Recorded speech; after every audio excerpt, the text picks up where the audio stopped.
I am back today with an insanely impressive big bore revolver from Taurus. This is the Taurus Raging Hunter chambered in 460 Smith & Wesson Magnum. This thing is a beast, and I actually put in the request specifically for this revolver because I've got a lot of upcoming shorts and video projects that I'm going to be utilizing big bore revolvers. It seems like a lot of you guys also love seeing the shorts with the big bore revolvers, and I've never fired the 460, so this was a great opportunity. So a huge shout out to Taurus for sending this over for me to try. Before we get too far into the review, I want to talk a little bit about the cartridge before we dig into the handgun.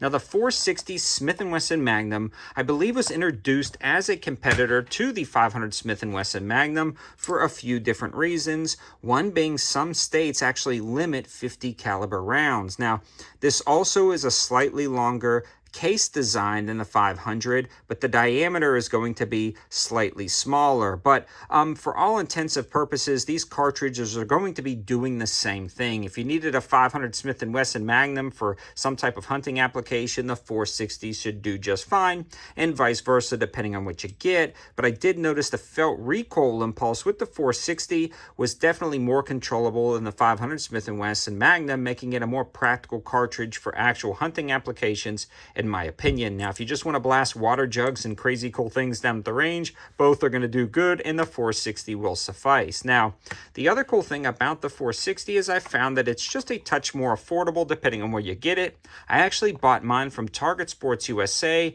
my ammo sponsor for the channel. Now, these guys are great. They're always supporting the channel, but I actually signed up for their Ammo Plus membership service myself and purchase ammo from time to time as I do videos, and bought this stuff for the cheapest price I saw on the internet. I simply searched out the cheapest 460 Smith & Wesson, and it seems like every time I do that, time and time again, it brings me back to Target Sports USA.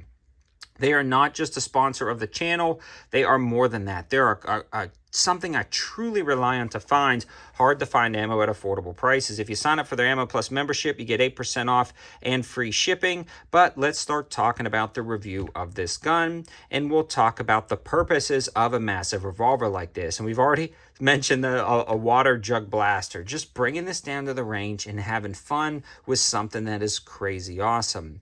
The next application is large game hunting. The addition of the pick rail at the top allows me to add something like this Sealy optic bowl. Now, Sealy optic bowls are one of my go-to red dots now for big bore revolvers. In fact, I've got them on a lot of my revolvers because of the massive large viewing window, the protected hood in the front, and the protected hood over the top. We've actually done drop testing with these, and they survive insane impacts, so it makes perfect sense for hunting applications on big bore revolvers. It's probably one of the most practical RMR cut style optics. I put to a pick mount and then attach it right to the top, and I've had no issues with the Sealy bowls on top of it. It just makes perfect sense, and it's a great pair. If you're interested in more about the Sealy optics, I've got full videos on my channel as well as a discount code list that you can search and save some money.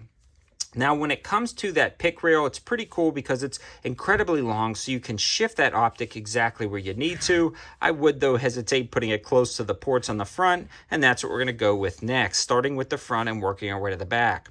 The comp or ports in the front, as well as the heavy profile, allow it to suck up that massive recoil impulse of the 460 Smith & Wesson Magnum and make this a very controllable handgun. Now, you're not going to dump cylinders with ease, but as you can see in the intro, it's very manageable, and that's due in large part to the comp and the heavy profile of the barrel itself. The sights without the optic are fairly adequate for most hunting applications, but I love the ability to add the red dot on the top with that pick rail. I think Taurus really nailed it. Moving along to the receiver itself, or the frame of the revolver, this one has a double locking cylinder with a 5-round capacity, and that cylinder is massive. The trigger on this guy is fairly nice. Let's take a look one more time and make sure that is clear. To cock the hammer, you simply pull back. It's got some really nice texturing. And the trigger on this guy has no take up or play whatsoever. It does, though, have a little bit heavier pull than some of the Smith & Wesson's Performance Center guns that I've shot. But when you consider that this is launching a 460 Smith & Wesson Magnum for hunting applications, in my opinion, it's the perfectly designed trigger for that application. I wouldn't really want it any lighter if I'm up in some type of blind or deer stand, or whatever the hunting application may be. It's a good, solid trigger pull. Now, the double action on this is definitely heavy, but it is smooth and it's capable of dumping through the cylinder if you're capable of handling the recoil. And moving back to the grip itself, it's got a very nice rubberized texture. It absorbs the recoil impulse while you're shooting the gun and helps not to destroy your hand and wrist. It's actually a very good grip angle. And when you grip the gun where it is, it actually transfers a lot of the energy straight back, so it's more of a push rather than a flip. Those big bore revolvers you see in a lot of videos flipping in people's hands and kind of falling out of people's hands, this one doesn't do that. Taurus has really engineered the ergonomics of this handgun so it doesn't flip out of your hand. Even shooting one-handed as in the intro, as you saw, I didn't feel like I was going to lose the grip on this handgun. Now, I do shoot a lot of guns, so I'm comfortable with most of the recoil impulses on guns, but this is definitely a little bit easier to control than some of the 500 Magnums that I've shot in the past. Now, I haven't tried the 500 Magnum version of this gun. Hopefully I will one day, but the 460 Smith & Wesson, now in my opinion, is a must-have for your collection if you are interested in some big bore revolvers. I'm super glad I got to try out this ammo as well as this gun down at the range. And a big shout out to Taurus for supporting the channel and sending this over. Subscribe to the channel because you won't want to miss what is coming with this revolver. You never know what you'll do. And if you're not checking out the shorts, definitely do so. We've been shooting some interesting things over there as well. Thanks for watching, guys. Have a good one.